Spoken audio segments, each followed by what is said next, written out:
Before we move on to the formal proceedings, a set of general instructions for the participants. All the participants are requested to mute their audio and video throughout the lecture. Please ensure that you don't touch your device accidentally, that you might activate the streaming option. Questions may be typed into the chat box during or at the end of the lecture.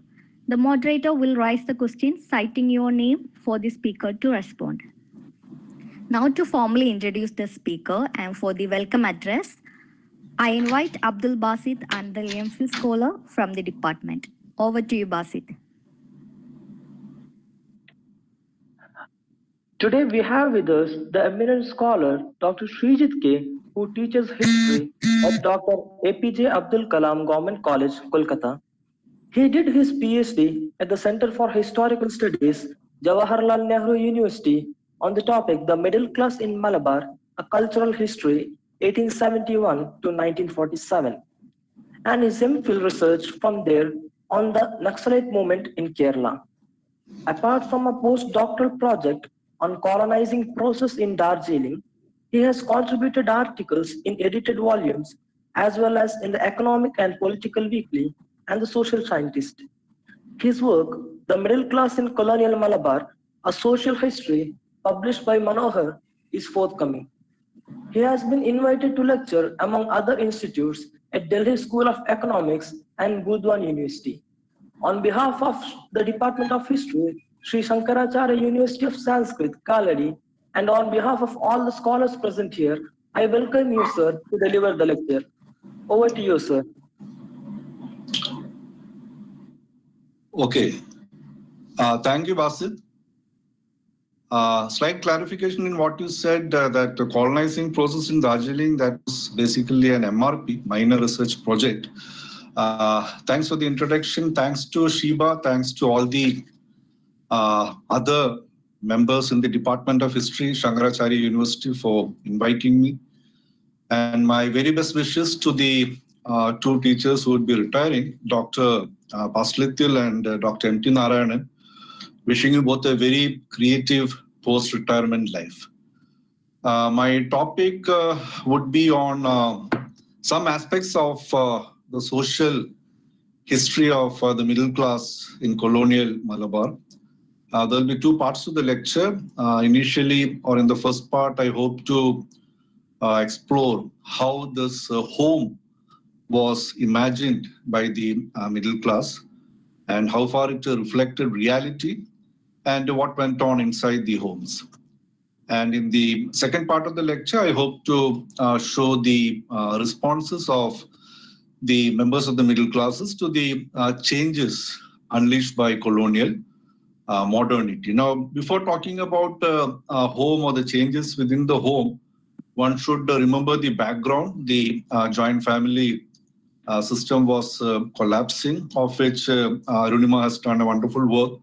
Not just amongst the Nayars, as others, okay, people like Meera Velayudan and Mahmood Kuria, they have shown how the Samarmakatayan system existed in other communities as well. So there is a big change happening with regard to the breakup of the joint family system. There was a gradual shift to the patrilineal nuclear households. It was not sudden, it was not drastic. Slowly, that the transformation was happening, and both the joint family households and the nuclear households for some time at least would be coexisting. Now, with regard to the imaginings of the home by the members of the middle class, we have sources belonging to this period, including the diary of M.A. Kandat. He is the son of Vengil Kunjiraman Nayanar. Later on goes on to become the one of the first Indian DPIs. So he had a stint of his education in England, and he used to stay in a home, of which he makes an entry in his diary, which you can find at the Nehru Memorial Museum and Library. So he talks about that home. He talks of how lucky Englishmen are. Okay, and deep inside he's saying that I wish I were an Englishman, talking about the wonderful garden outside, the cozy drawing room with the cozy furnitures, and also this is the kind of imaginings the middle class does with regard to the new home they are visualizing. And in the fiction also you find similar references. For instance, Murkothu Kumaran, in one of his lesser-known novels, Vasumati, he begins the novel with the description of the home or the house of Thea. First of all, he describes a garden, and then he enters the insides of the home. And inside the drawing room, we find this heroine playing a harmonium, and on the other side, there is this hero reclining on a sofa with this curtained window behind him. So very similar to what M.A. Kandak was visualizing, because there also he had described some musical instruments, for instance, piano and a gramophone and all inside that home. He remembers in his diary of his stay in England long time ago. So these imaginings we find in the writings of the period. This is not one of. We find a similar kind of description in the writings of Chatu Menon, for instance, in a Nair household this time. The novel is Meenakshi. So not at the beginning, but inside the novel, pages ahead, you find the description of a Maya household. There also you find all kinds of wooden accompaniments, including bookshelf, of which I'll be talking about later. So this is imaginings, and this was not far from reality. This was actually reflecting the reality, because you find, for instance, in the 1920s, Seluraj, in his book on Kozhikode, talks about the instance where one English sub-judge was looking for a house, and he wanted an English-type bungalow, and he got it from a Muslim, Mamukaya Haji. And the thing is, he did not have to do any furnishing at all, because it was furnished according to his liking, and there was the porch, the veranda, the balcony upstairs, and also a very typical English bungalow the sub-judge got, which you'll find near the civil station in Kozhikode. So this is actually reflecting the reality, the imaginings or the visualization of this home. And what's happening inside the drawing rooms, there again you have evidences of this change. For instance, M.S. Rao, in his study on Malabar in the middle of the 20th century, around 1950, the books comes out. And he talks of the change in the kind of stuff the carpenters were making earlier. He says they used to make all kinds of tools related to agriculture, agricultural tools. But he says there is now a shift to, the furniture you find in the middle class drawing rooms, bookshelf and the tea stool, teapoys and all kinds of sofas, etc. So this again is a reflection of the change which is happening. Similarly, you have ads, another source for the period. Advertisement again reflects the kind of furniture, the insides of the middle class homes which are coming into existence during this particular period in time. Then Balamani Amma, she in her memoirs, she talks of earlier days of her childhood when adornments or decorations inside the home was very minimal. At the most, there would be a wooden tobacco box which a mother would be placing inside underneath a cot, or there would be a couple of aluminum pots and all. But later on, when she grows up and she moves out of the traditional home and then lives in a new home, she describes the surroundings totally differently. All the wooden furniture I mentioned earlier, that would be the plus. On the wall, there would be inevitably the painting by Ravi Verma. So Ravi Verma paintings became a feature of the middle class drawing rooms during this period. Now, bookshelf, again, very crucial. Just like during webinars, we now come on webinars, and often we try to have a bookshelf behind us. Today, I couldn't manage because of some logistical difficulties, but this trend has a long history, and it goes back more than 100 years. You find in the photographs of the period, again, photography is again a new invention during this period, and you find several studios coming up in Kozhikode and Tellicherry, for instance, there was the Pindo studio, and most of the time the middle class families would be going out to the studios, but occasionally the photographer would be coming home. And on those occasions, you find the middle class men sitting in the drawing room, and behind him, inevitably, there would be this a bookshelf lined with these books. So books became a marker of middle class existence, because It was a time when transport wasn't that easy, traveling wasn't that easy, and it was a kind of window to the world outside. And also, it was a kind of showing your taste. Okay, so books and bookshelves become very much a feature of the middle class drawing rooms. And again, you have lots of references to that in fiction as well as in the autobiographical and other kinds of writings we find for this period. For instance, in the fiction, Induleka, we know that instance when Surya Nambudripad comes and is stunned by the number of books Induleka has. Similarly, in the other novel, Chandu Menon writes, there again the hero, Keshav Menon, he doesn't buy anything else but books. Okay, he spends money on books and he has around 2,000 books. And he benefits out of that because we find him getting a very good job. And that's what the period demanded of people who were aspiring for government jobs. You learn to read and write and then you get a job. So kind of a message you find from that particular book. So we have fiction and also the writings and the memoirs of people like, for instance, Sanjayan. Sanjayan's biography, actually, Prabhakaran Parshi wrote that biography. And we are talking of a period when electricity had not yet made its presence, except for some areas in a couple of towns in Malabar. Around 1930, in Kozhikode, electricity becomes a reality. And that very slowly, first of all, as street lamps, and then it would penetrate the middle class households. So not everyone was lucky with regard to electricity at home. And this biography talks of Sanjay coming back from a school, rushing back from a school before dark. Okay, before the sunset, he wanted to finish Bhaktamala, which was one of his favorite books. So electricity was slowly penetrating middle class households, but we find in the biography of Sanjay very early on, he was yet to enjoy the benefits of electricity. But he was very much interested in reading, and we also have the writings of Sukumar Arikod. He talks of his father having a library, having more books, far more books than many of the public libraries in the neighborhood. So books and bookshelves, crucial markers of middle class existence during this period. Now,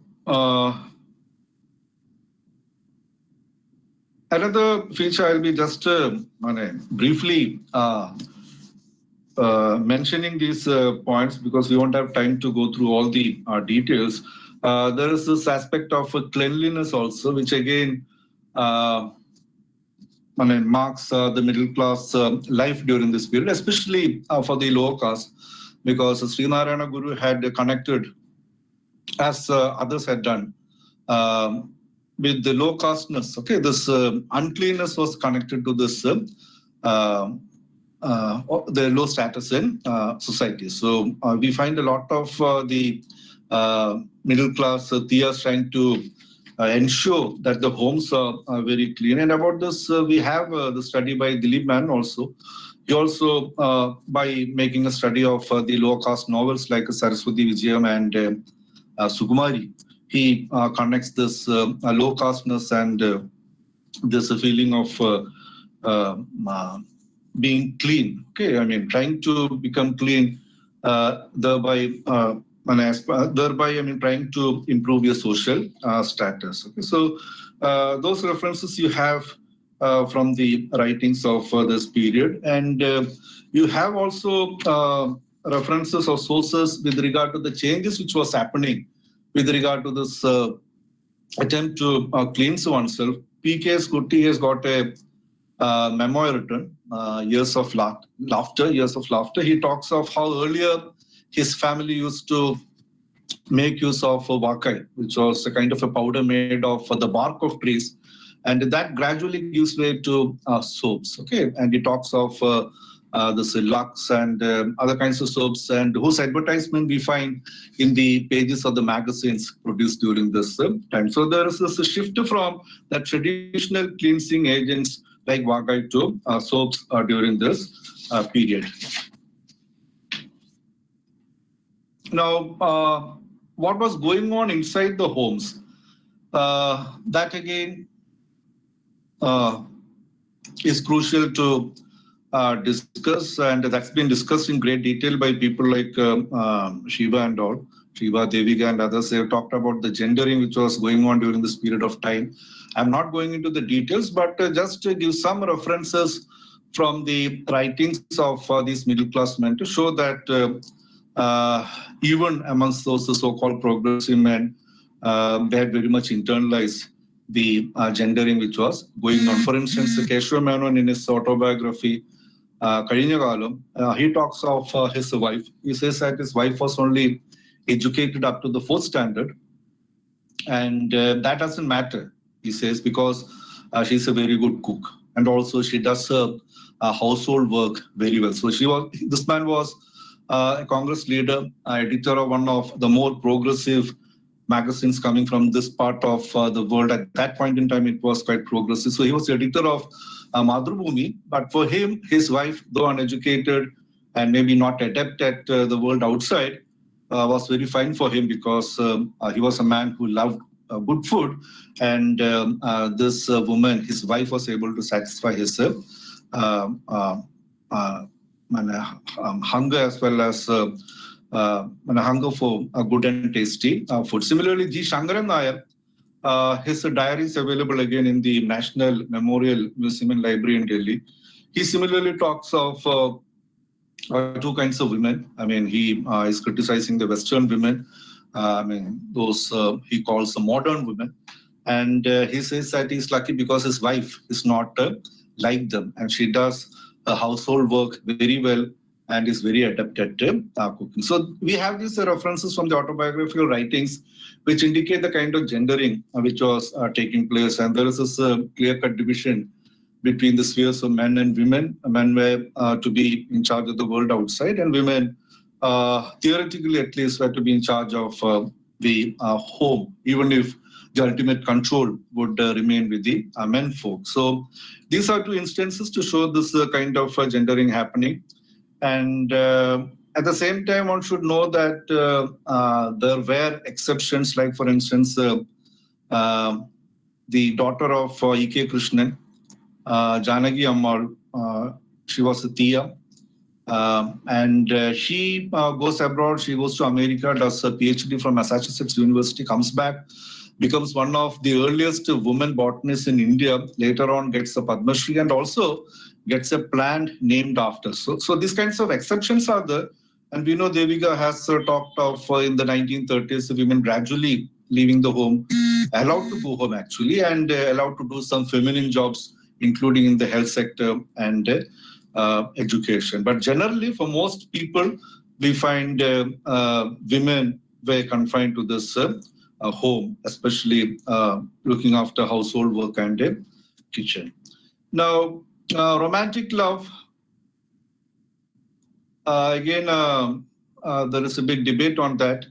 People like B. Rajivan thinks that the sexualized subjectivity emerges during the period of a colonial modernity, and this caste identity gradually gives way to this sexualized subjectivities because of the segregation in the missionary run schools and the concept of nudity and chastity and the influence of Victorian novels and all. Gradually we find the emergence of romantic love. Maybe it existed earlier, but there is actually this rearticulation or refashioning of this romantic love. And there's Victorian novels and also the regional language novels imitating the Western novels played a very big part. Okay, so whether it actually existed or not, romantic love in the middle class homes, that again is very much debatable, because we have Meenakshi Mukherjee, for instance, while talking about the English novels and also the Indian variants of these English novels, how there was a disconnect between realism and reality. Okay, realism of these Western novels, where there is this romantic love, but in reality that did not exist in the middle class households. Okay, so it was very much in the imagination. It was a figment of imagination for her. At any rate, we find like then, for instance, the KPS Menon talking of his wife, okay, Chima. That again you find in the Timurti library. This is a diary. There he talks of Chima. He says that the romance which existed earlier, that's gone. The spontaneity is no longer there, and he's struggling with the marital life he was having with the Chima. But he ends like this. He says that why should I be bothered? Because for me there is a world outside.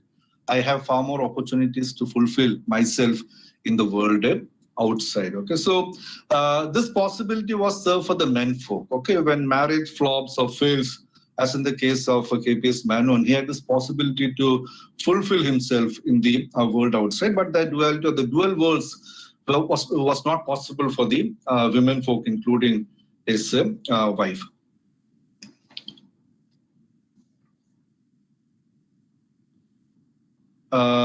With regard to domestic servants, there is a list of this prescriptive literature, okay, manuals written by people like Murkothu Kumaran, for instance. He wrote a book called Amma Marodu, which was actually a manual for the mothers, telling them what to do and what not to do.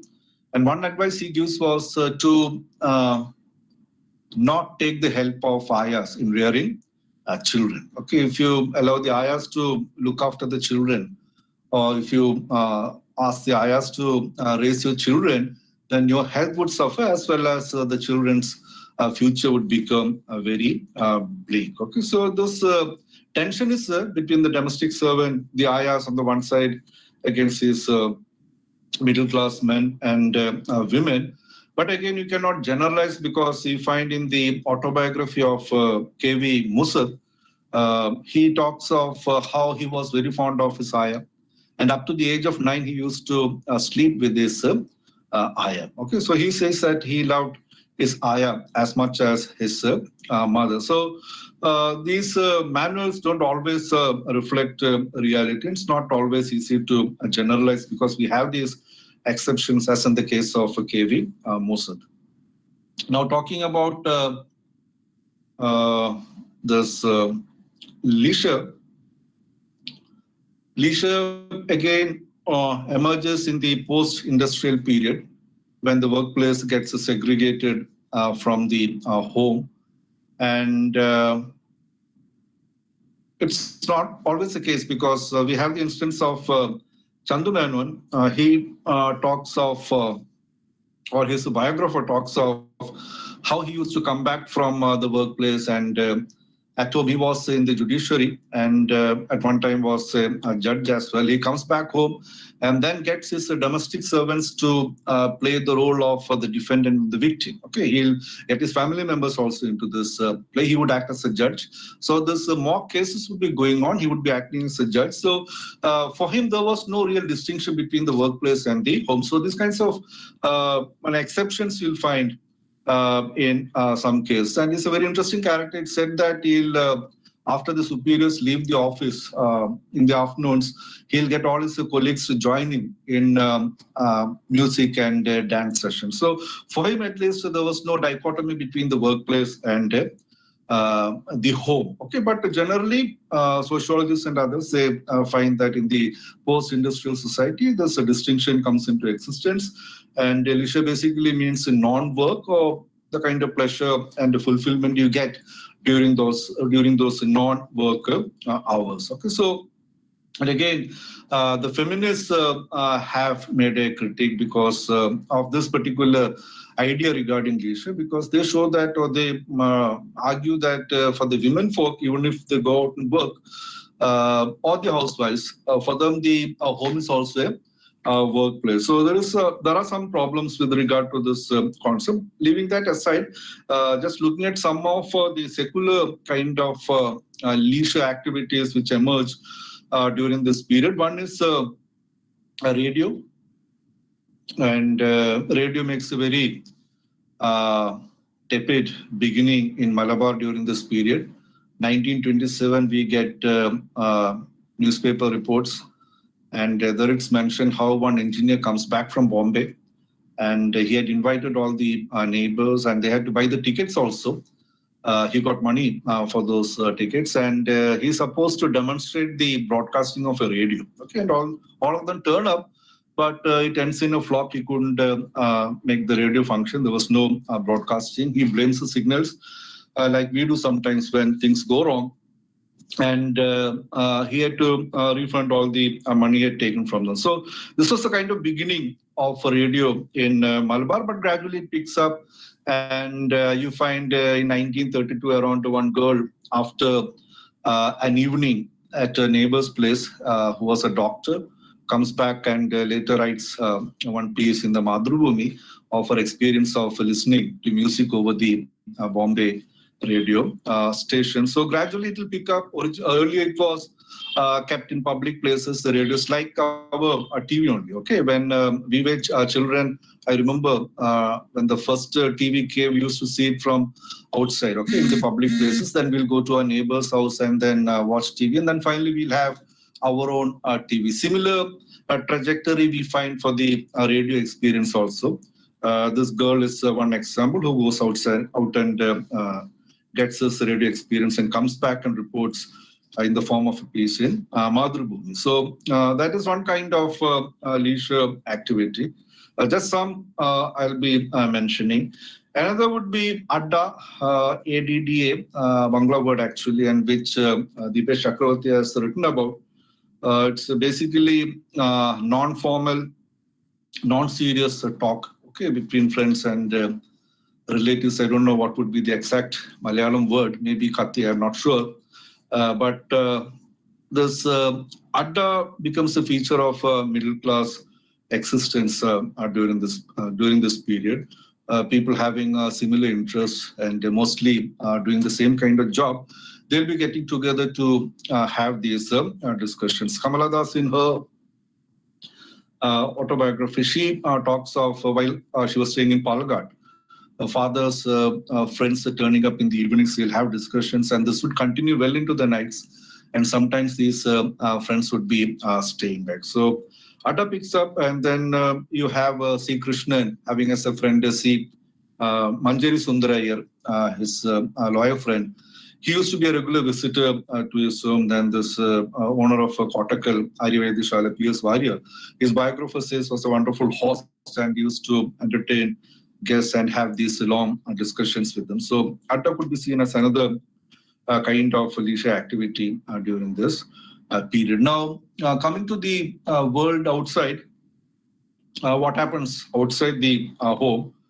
The towns, the two principal towns during this period were Tellicherry and Kozhikode, and there is a socio-economic history connected to its growth, how they were linked to the world economy while they became part of the colonial imperatives.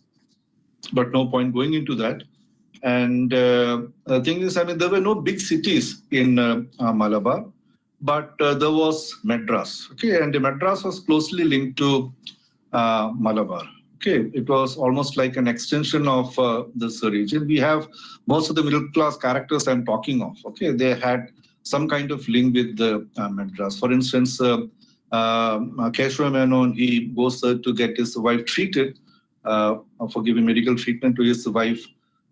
C. Krishnan and Sanjayan, they would go to Madras, get educated and come back. Then there are others like C. Krishnan Nair and Mulil Krishnan. They would settle down in Madras. Okay, and they'll have relatives coming over, staying for long periods of time. And with the advent of railways, they would be coming for family occasions. So Madras became almost like an extension of this region. And with regard to these towns and the cities, you have the middle class having an ambivalent attitude. Okay, I mean, two kinds of ways they were looking at the. It's not a very uniform way they were looking at these cities. The perception varied according to individuals and sometimes within the same individual. There was on the one side this perception of the city as a site of vices. Okay, and since, like for instance, you have this short story written by Vengil Kunniraman Nayanar. He talks of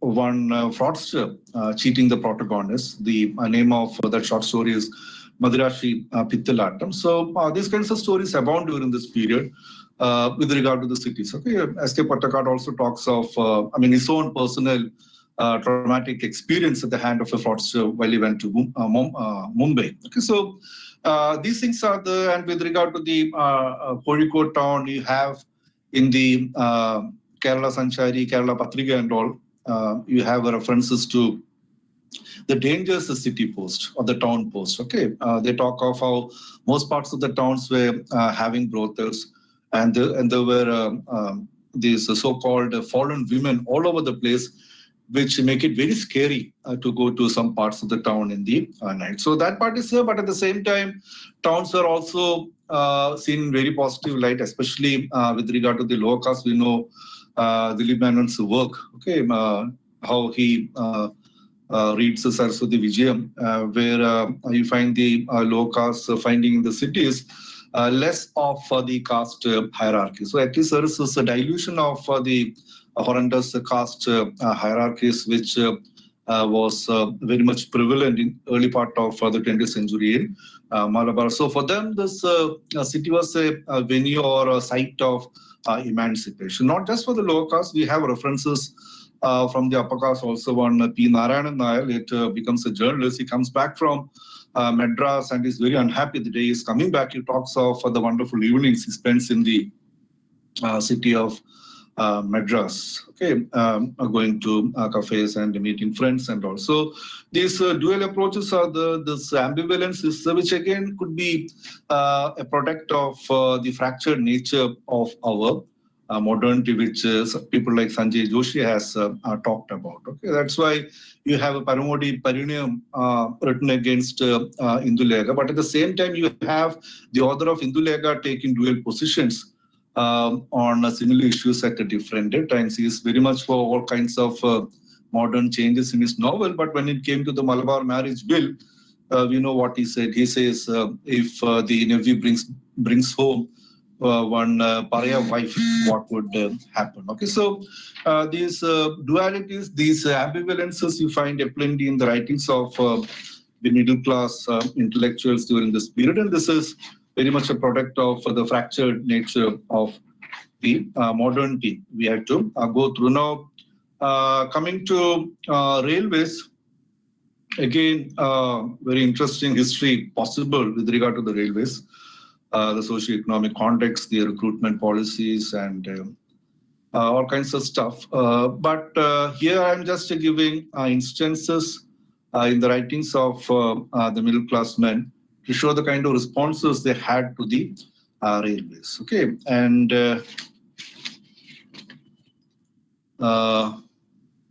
initially there was opposition.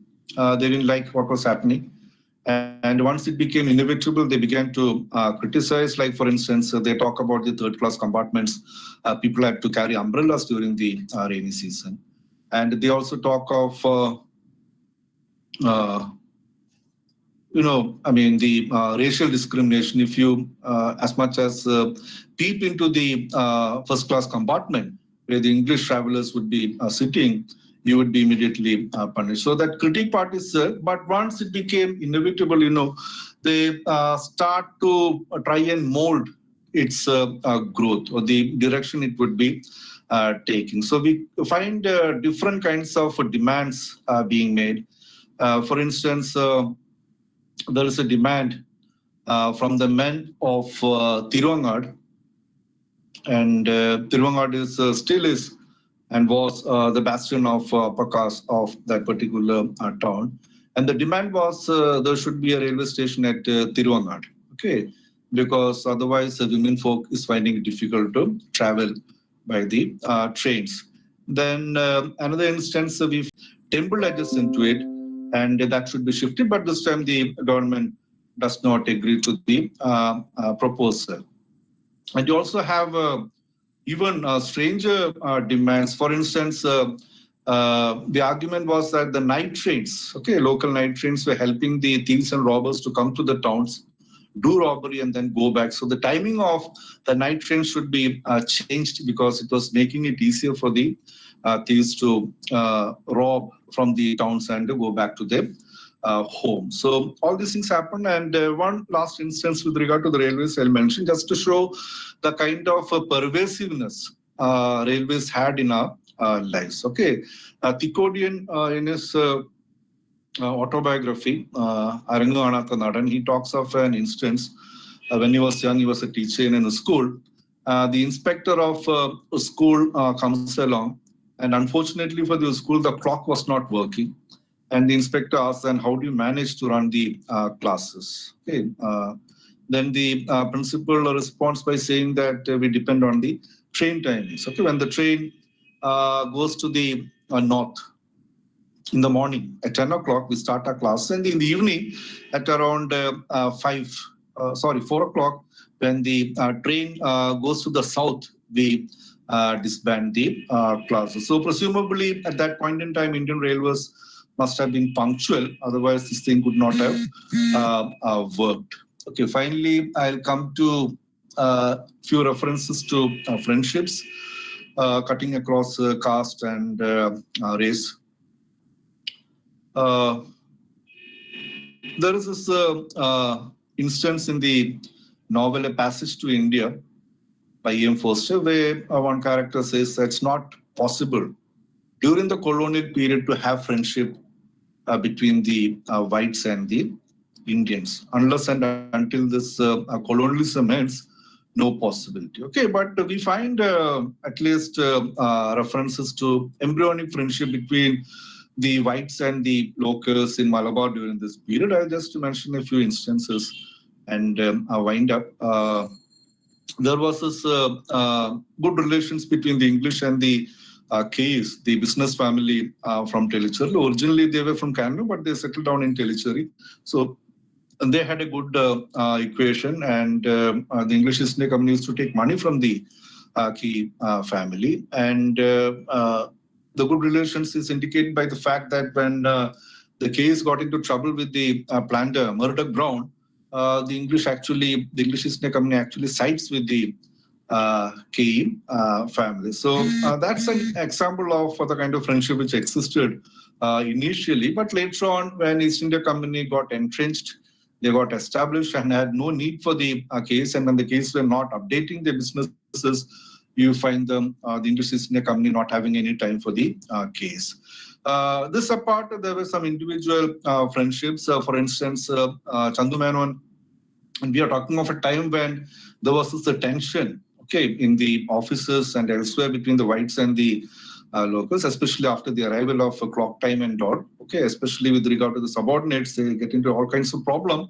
That's but in spite of that, we find this instance of friendship. Okay, so he was a good friend of Dumug, and Dumug actually translates Indulega and thereby gives this Indulega a wider audience.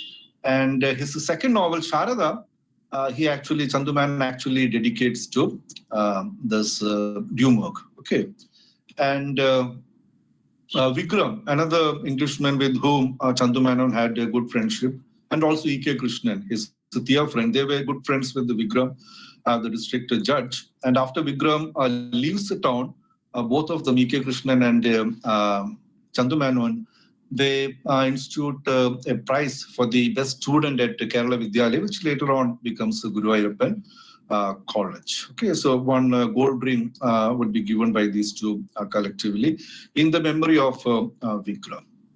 Then Churai Kanaran, he was a Tia, he became the sub-collector of Ponnani. On his death, William Robinson, the collector, he writes an obituary where he says that Churai Kanaran was the best friend he had in India. And you also have the instance of Karunagara Menon, who played a part in the capture of Parashi.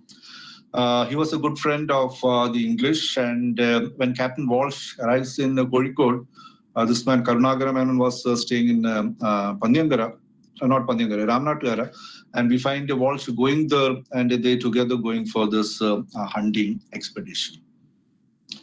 Now, with regard to the inter-caste friendships, Remember here you have a lot of lower caste being part of the group we call the middle class. Unlike, for instance, Bengal, where this middle class identity was created more or less othering the Adivasis, the lower caste, and the Muslims. Here you have the Nayars, and that to the lower strata of the Nayars.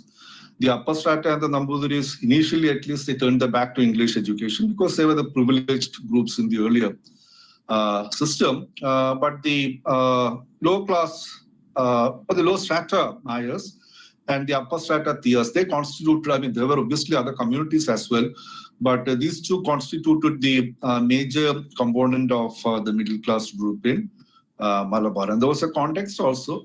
The Tiyas, they had this cultural capital. All of them, as Ayyappan would later try to argue, once the Tiyas made some advancement, he would try to disown toddy tapping as the occupation of the Tiyas and the Iravas. But apart from toddy tapping, they also engaged in traditional teaching. There were traditional teachers amongst them.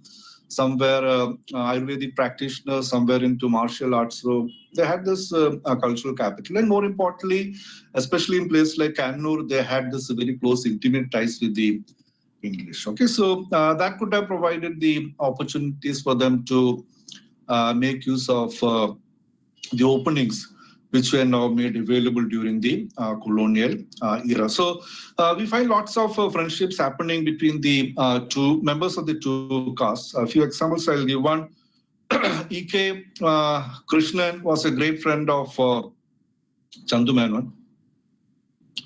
And Chandu Menon's biographer is Murukotu Kumare. He talks of the great friendship E.K. Krishnan had with Chandu Menon, how they both enjoyed hunting, so on and so forth, apart from their interest in literature. Then K.T. Chandu Nambiar was a very close friend of Murukotu Kumare. And they had the difference again on literary matters. They brought out two different literary magazines, and they used to argue non-stop, but they were close friends. And when there was this Shashti Purti of Murukotu Kumare, this Mangala Patra was actually read by K.T. Chandu Nambiar. And earlier I mentioned the C. Krishnan having close ties with the Manjeri Sundaraya. So these inter-caste friendships were gradually becoming the reality. But this was only one side of the story. There are, of course, fault lines, and deep inside we find tension still simmering. One, two examples I'll give.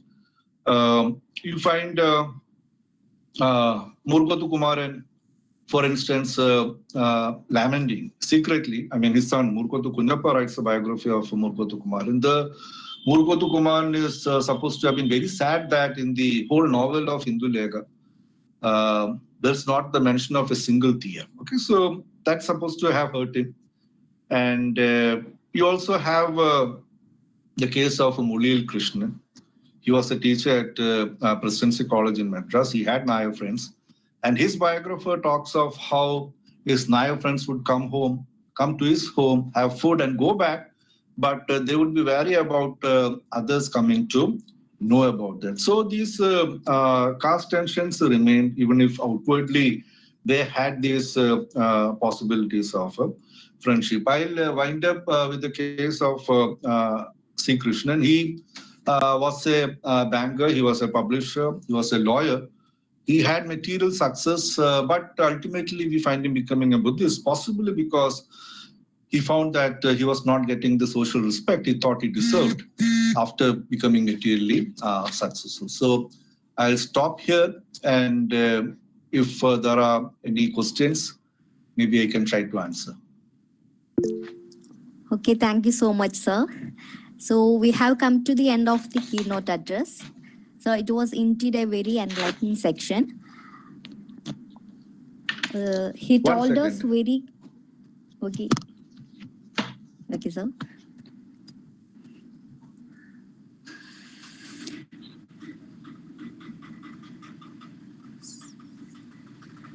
Sir, can I continue?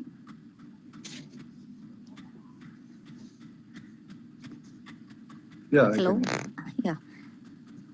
So he told us very clearly about how the middle class, which has its root in colonialism, emerged and spread over the household of Malabar, citing examples from very basic amenities that include furniture, electricity, etc.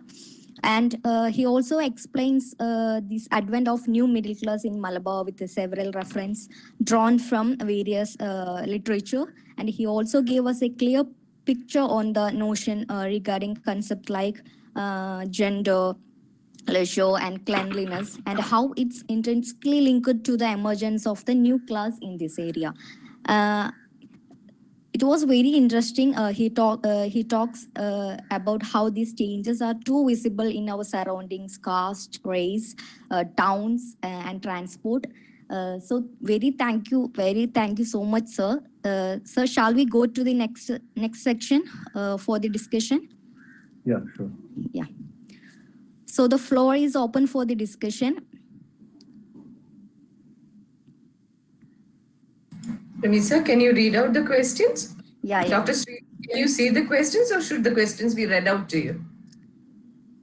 Okay, I'll go to the chat box now. Yes, can you? Or do you want it to be read to? I can try.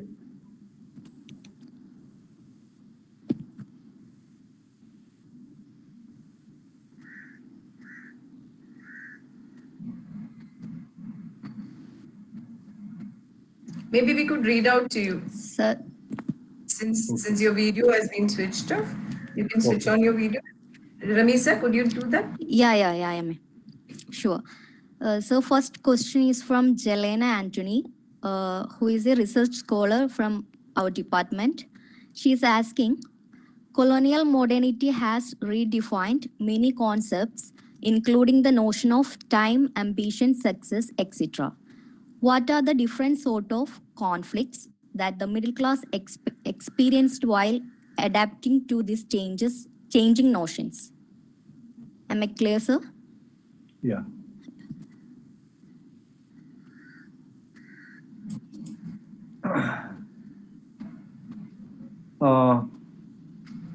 There is a shift to, can you hear me? Or I'll take it off. Yes. Yes. Okay, when this shift happens to clock time and the standardization of time, there is obviously trauma cost, especially for those working as subordinates in the offices where the whites were the superior officers.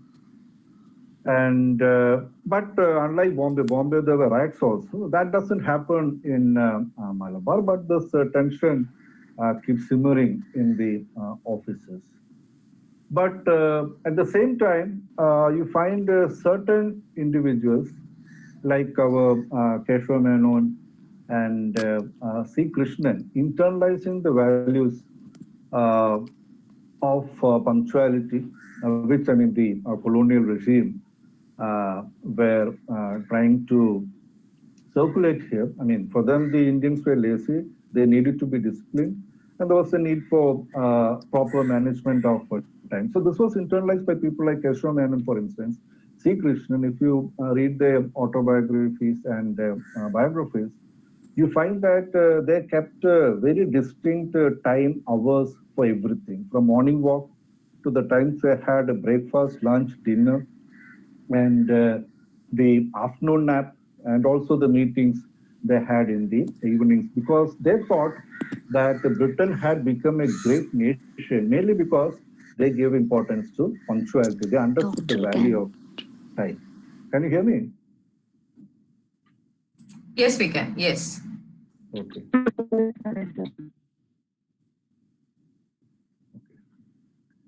So you have such individuals also internalizing the Western values. And with regard to ambition,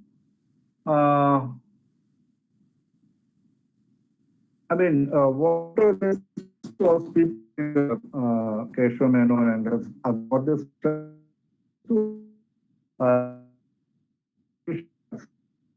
but at the same time, you should not entertain the rat race, which was also a colonial menu. So there should be a balanced track. So you find a lot of successful men during the faceted personality in different walks of life. They were a success. Mukhotu Kumaran used to be a writer plus a teacher. Sanjayan used to teach at a he was a writer as well. So ambition is okay, but it shouldn't be ultimately leading to this rat race. Okay, and this is not. I mean, one should be ambitious. One should be.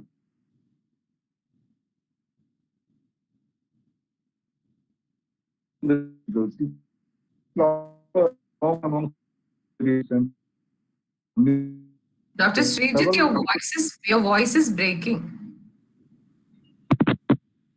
It's fine. This is better, I think. No? Can you hear? Yes. Thank you. Okay. Okay. The trouble is, if I take it out, I can't hear. Okay. When I speak, I'll take it off. Yes. I was talking about these individuals giving importance to time and legitimizing ambition if it's the right kind of ambition and not ending up in a rat race and all. But with regard to communities also, they were talking of the Nambudiris, many of them who were living on inherited wealth. Okay, so many of the writings in Uni Nambudiri, for instance, you find criticizing the kind of life these Nambudiri men were leading, and they were saying that if this continued, we'll be parasites and we can never catch up with the other communities. So the new standard time, okay, clock time, created trauma, but there were those who internalized and understood its value and made the best use of it. That's the answer I can give. Okay, thank you, sir. Next question from Meenu Rebecca on behalf of Elsa, doctoral candidate SSUS.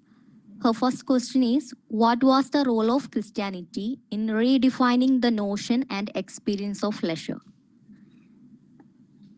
And the next question is, can we consider the emergence of Rotary Club and YMCA as a form of associational leisure? I think we can have one question at a time, Ramisa. Okay. Okay, this is a Christianity one. No?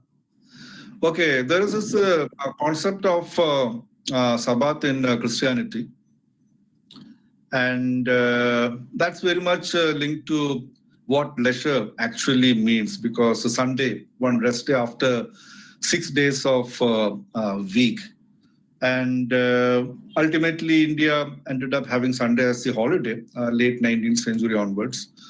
So there you find this Christian influence, because leisure in its narrow definition is a non-work. Okay, Sunday, there is no work, and that's a time for rest.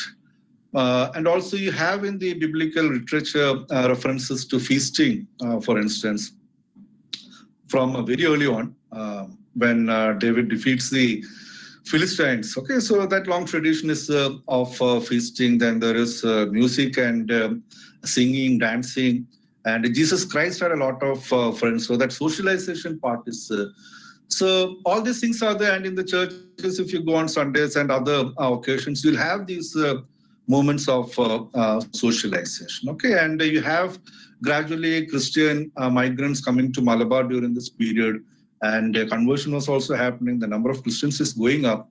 So that influence obviously would be there, but very difficult to quantify, okay? Because feasting, singing, dance, socialization, all of which we consider parts of leisure, that's there in other religions also. Okay, so earlier societies also had these things. So how much Christianity impacted in that sense, very difficult to answer.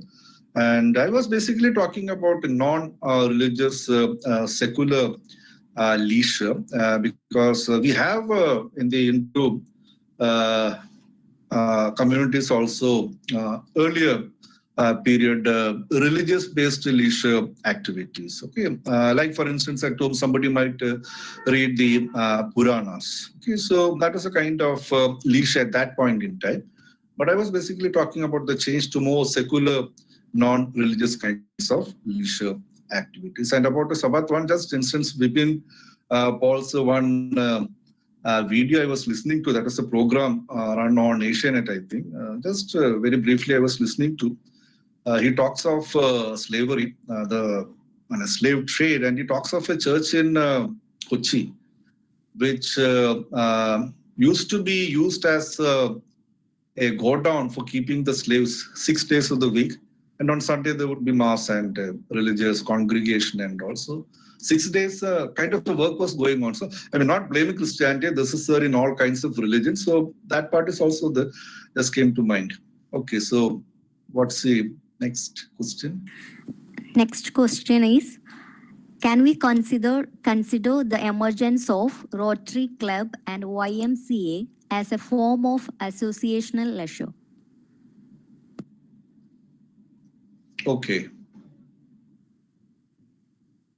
Well, then you have to talk about the clubs in general. During the period I am discussing, the colonial period, the clubs basically cater to the whites. Okay, and this continues nearly up to the 1930s and 40s. 1930, I think, in Tellicherry, the Cosmopolitan Club became a new Cosmopolitan Club. Earlier it was whites only club. It becomes possible for the Indians to join in around 1930.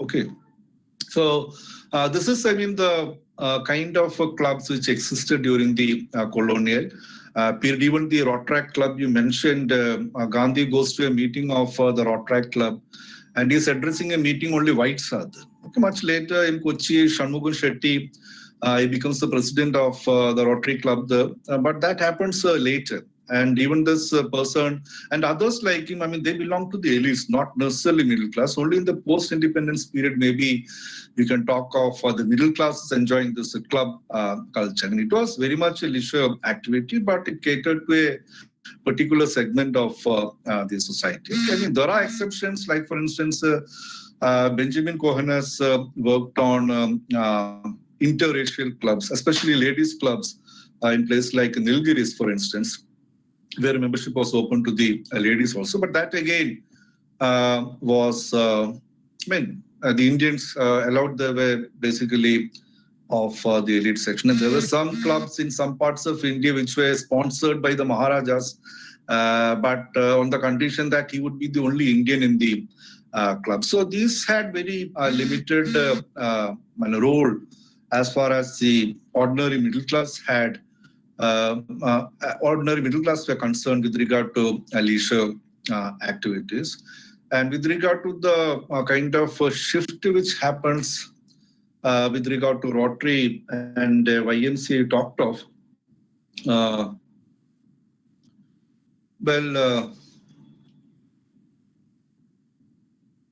leisure in its very narrow sense is not doing work, okay, taking rest. But in its broader sense, it also means the kind of spiritual upliftment you get, the kind of pleasure you can get out of doing something in those free hours. So Rotary gives a lot of importance to charitable work. YMCA has that Christian connection. YMCA has that Christian links. So, and there again, if it's a spiritual upliftment you are getting, doing some kind of work associated with the YMCA, that again is a kind of a leisure activity. And charitable work also, it's not part of your office work. You are finding some free time and doing some kind of charitable work. So maybe charity and spiritual upliftment, that could be two of the new maybe ideas which came into the concept of leisure with the involvement of Rotaract and YMCA. Okay, so her last question is, the tensions of moving between the two worlds must have been felt most actually by women. How were this marked and how this data captured? Okay.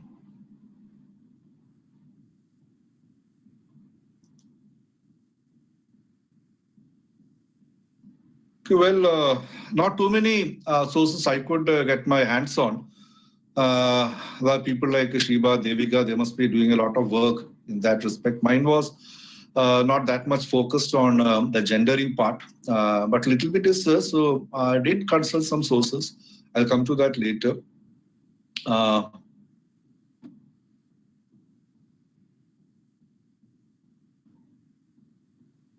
There is this instance in Madhurabhumi, in the history of Madhurabhumi, actually, in its early years, one Savitri Andarjanu, she used to write one column. Later, it turned out that it was actually, a man who was writing in the name of Savitri Andarjana. So this was the kind of time we are talking of, and some this Sri Samajams and women's magazines come up, but they again conform to what patriarchy dictated. They never questioned the roles women had to play.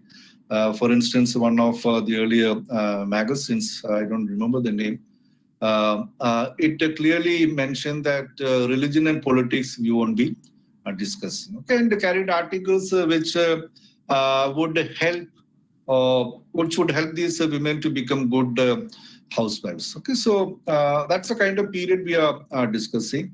In the reports on education, okay, of the district, you have references to a lot of girl students going to a new school, but unfortunately, it doesn't end up in employment. Okay, just like Indulekha was educated to become a good housewife in the novel, and Madhavan's education was geared to find him employment. You find the same thing happening in reality also. Okay, so again, so that's a kind of a source. Okay, I mean, there's reports on education and all.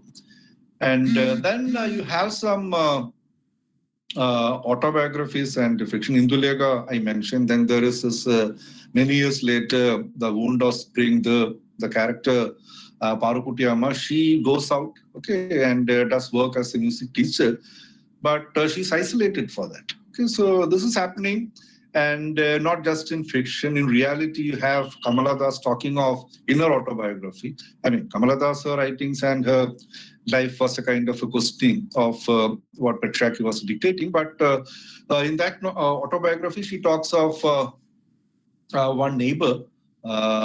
She ended up becoming a spinster. Nobody was willing to marry because she was too much educated. Okay, and then there is this autobiography of Revati Amma.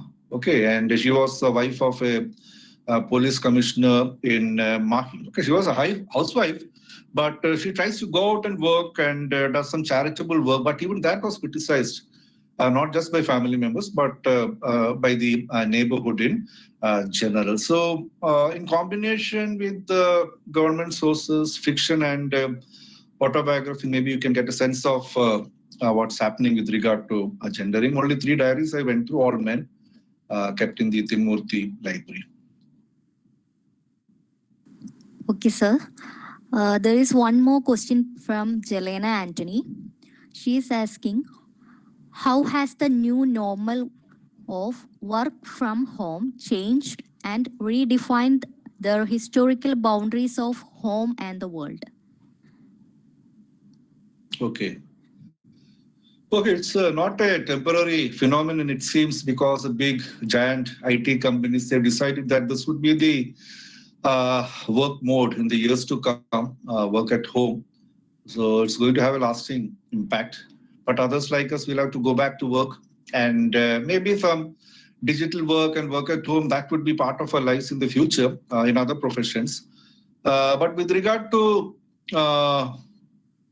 this, how is it impacted the gendering?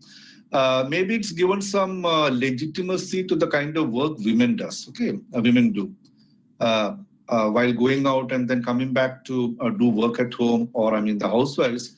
That was never respected earlier, but now you have the men folk also doing the same thing. Maybe this will give some legitimacy to the work women does. But whether it's really empowered women, hard to say. I don't think so, because you have domestic abuse cases going up tremendously during the lockdown. And unless and until the decision-making powers are shared with the women, and as she becomes financially, independent, I don't think there would be any sea change.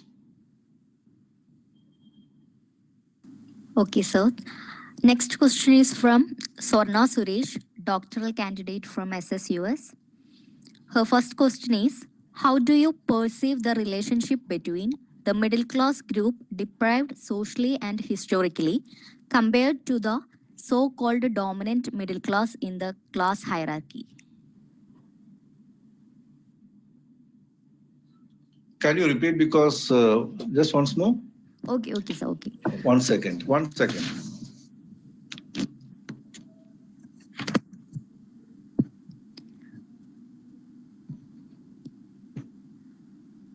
Please.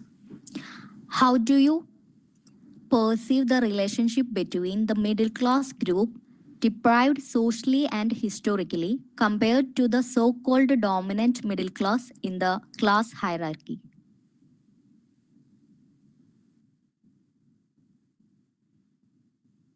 Okay, whether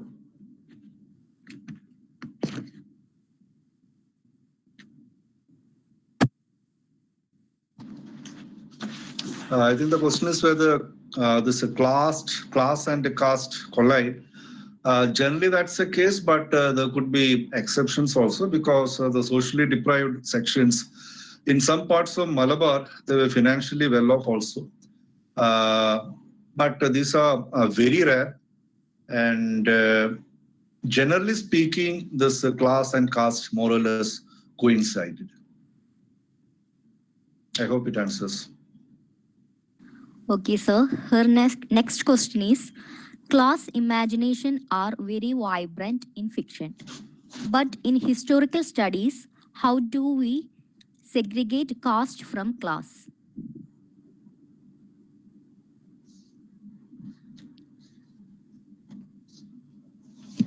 I think the same question, no?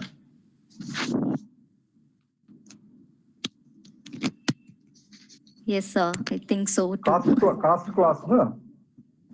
Caste and class too, no? Class imagination are very vibrant in fiction, but in historical studies, how do we segregate caste from class? You mean class imagination is vibrant? Class? Yes, class and caste. Yes, okay. Okay.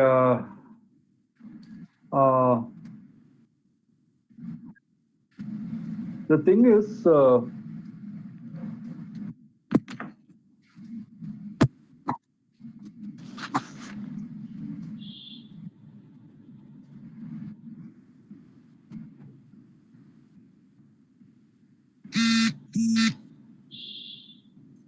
the middle class is not in that sense very much connected to the production process, okay? And they don't have the same kind of economic interests like the working class. But at the same time, if you're talking of middle class consciousness, you find during this period they are sharing similar concerns for the way the state and the society and law should be organized. They have a similar cultural tastes, okay? And I think these in a way somehow help in creating a kind of class consciousness, even though in comparison to the working class, it's a very slippery category. And you have different layers, different stratas. Some might come down to the lower level of the working class, and some might climb up the ladder and become the upper class. Okay, so the borders are very porous, but they are not totally without class consciousness, I feel. Okay, sir. Her last question is, does the expansion of middle class from urban centers imply a major shift in India's political culture and social values? Once more? Does the expansion of middle class from urban centers imply a major shift in India's political culture and social values?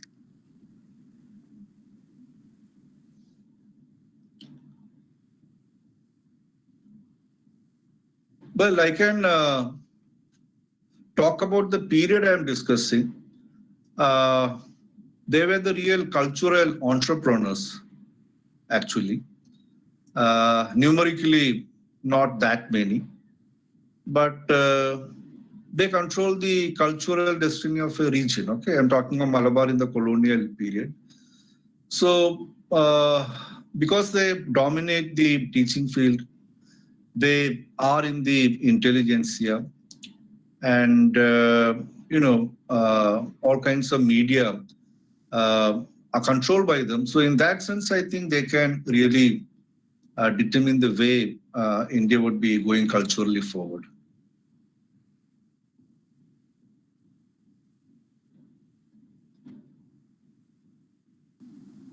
Okay, sir. Next question is from Nivedita K. This is in connection with your mention about the drawing room and the insights of the new family in the making. Is the redefinition of the public or private spaces affecting the architectural plans of the new household?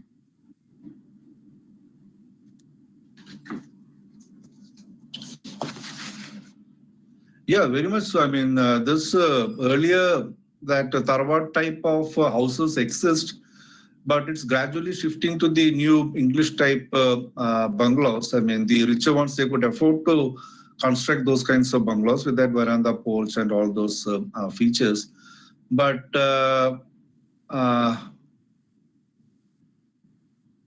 that's it. I mean, it's happening. That's what I said in the fiction of the times. And also I talked of M.S.A. Rao and all. I mean, the kind of, the furniture that's being made by the carpenters and all that show the kind of shift to the new kind of homes, which is happening in Malabar during this period. Okay, sir. Next question is from Agil A.R., who is a PhD candidate from JNU. Can we perceive the emergence of middle class in Malabar as political with regard to British colonial advent, or was it economical in nature? Economically? Economical in nature. I mean, it was clearly a product of the changes which were happening in the society. I mean, you're talking of the emergence of the middle class, no? If I heard you correctly, I'm not very sure. I'm not hearing properly. Emergence of middle class in Malabar. Emergence, yes. No? Okay. I mean, it's a product of emergence of middle class in Malabar. Yeah. Okay. For instance, I mean, this land becomes a saleable commodity. It becomes necessary to register the process of selling land. Marriages needed to be registered, so registration offices come into the picture. There is a land litigation happening all across Malabar, and said that in Malabar, the maximum number of land disputes were happening. So the courts come into the picture, okay, and the whole legal infrastructure, the vakils, the judges, and so on. And you find that reflected in the literature of the time. Sharada, the second novel of Chandu Menon, is basically talking about the court life. Okay, so and these are the people who are constituting the middle class. And there is expansion of the print culture in the 19th century, the newspaper editors and all, and they were very much the segment of the middle class. I mean, the earlier Natel, they don't exist anymore. The expansion of English education create the condition where the English teachers come into the picture. Okay, so these things are happening. And also you find new commercial ventures coming onto the scene, English owned, then German Basel missionaries. They also started these tile factories and all. Some native industries also come up. And there was a need for this managerial class also. So it's a combination of all these factors which created this middle class. Okay, there is expansion of the government service also, the bureaucracy. Indians were being taken into the government service. And you find the Indians, Diyas, Nayas, occupying the posts of judges, sub-judges, even magistrates. Okay, so the bureaucracy, then the different professionals, the intelligentsia, these are some of the components of the middle class. Okay, thank you, sir. Next question is from Shobha Karinjan. What are the approaches and attitudes of these middle classes towards Western medicine, modern medical practices like vaccination?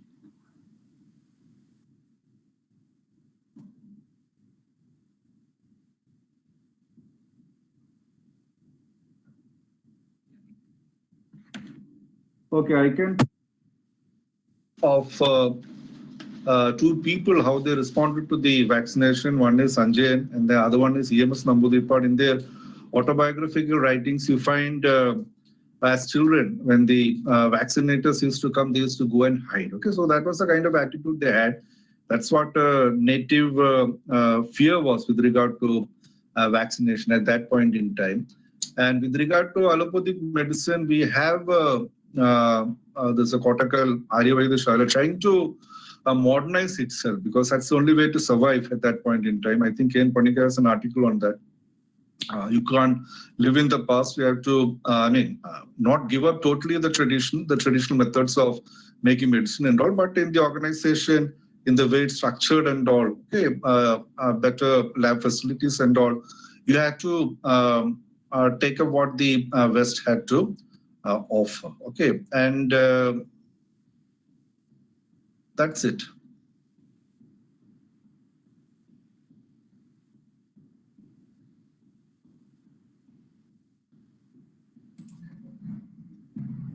Yeah, the next question is, Ramisa's call has dropped, so I'm reading the questions now.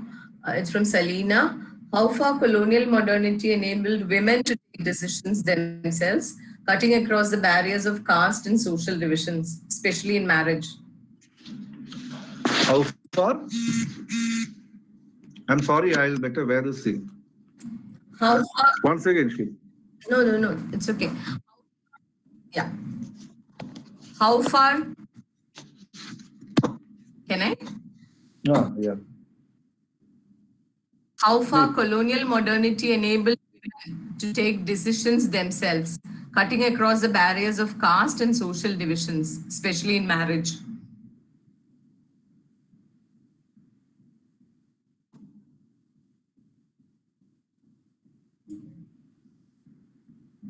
Dr. Sreejith, are you there? Yeah. Have you lost?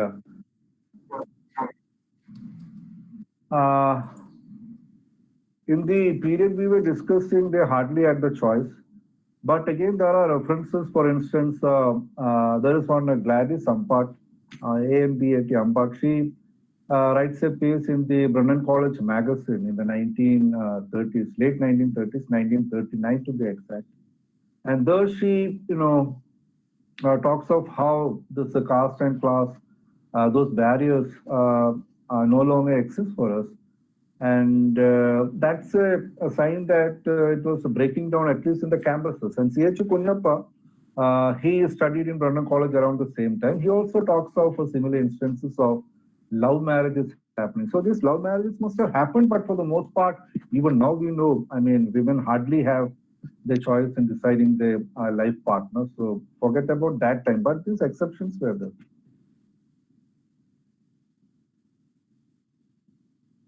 Thank you. Maybe the last question from Jayanti Chami. Rise of middle class is an important phenomenon in the social historical perspective. The middle class concept or rise of middle class, how helped to reduce caste class consciousness? Yes, once more. How, the rise of the middle class or the middle class concept helped to reduce caste class consciousness?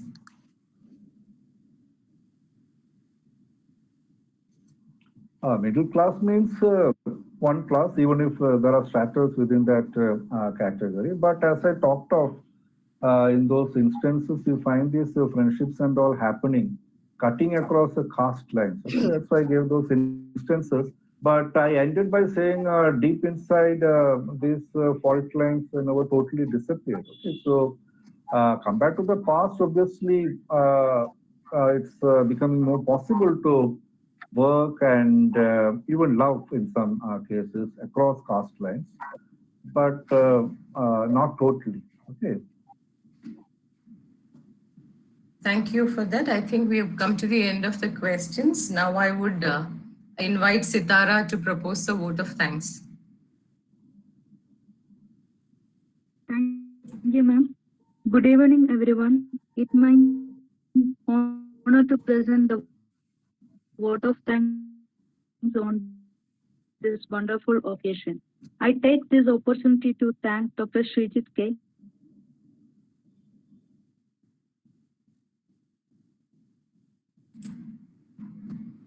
Sitara, have we lost you? Sitara?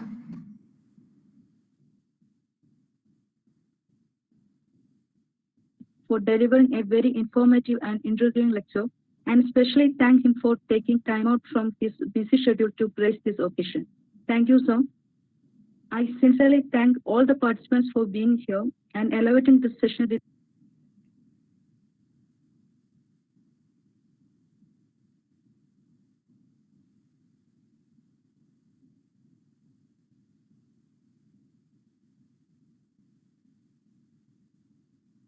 Sitara, I think your mic is muted, Sitara. Can you check that, Sitara? Yes, please continue. Yes, please continue. Your mic was muted in between. Thank you, ma'am. Good evening, everyone. It's my honor to present the vote of thanks on this wonderful occasion. I take this opportunity to thank Dr. Sreejith K. for delivering a very informative and intriguing lecture, and especially thank him for taking time out from his busy schedule to grace this occasion. Thank you, sir. I sincerely thank all the participants for being here and elevating this session with your valuable response. Thank you again to each and everyone. Thank you.